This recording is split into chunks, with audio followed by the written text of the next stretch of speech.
声声慢，作者李清照。深深密密，冷冷清清，凄凄惨惨切切。乍暖还寒是雨，最难将息。三杯两盏淡酒，怎得意晚来风急。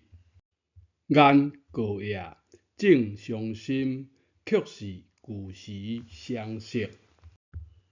满地红花堆积，娇翠笋，如今有谁堪得？守着葱梨，独自怎生知旭？梧桐更兼细雨，倒黄昏，点点滴滴。做厝地，怎一格守住了得？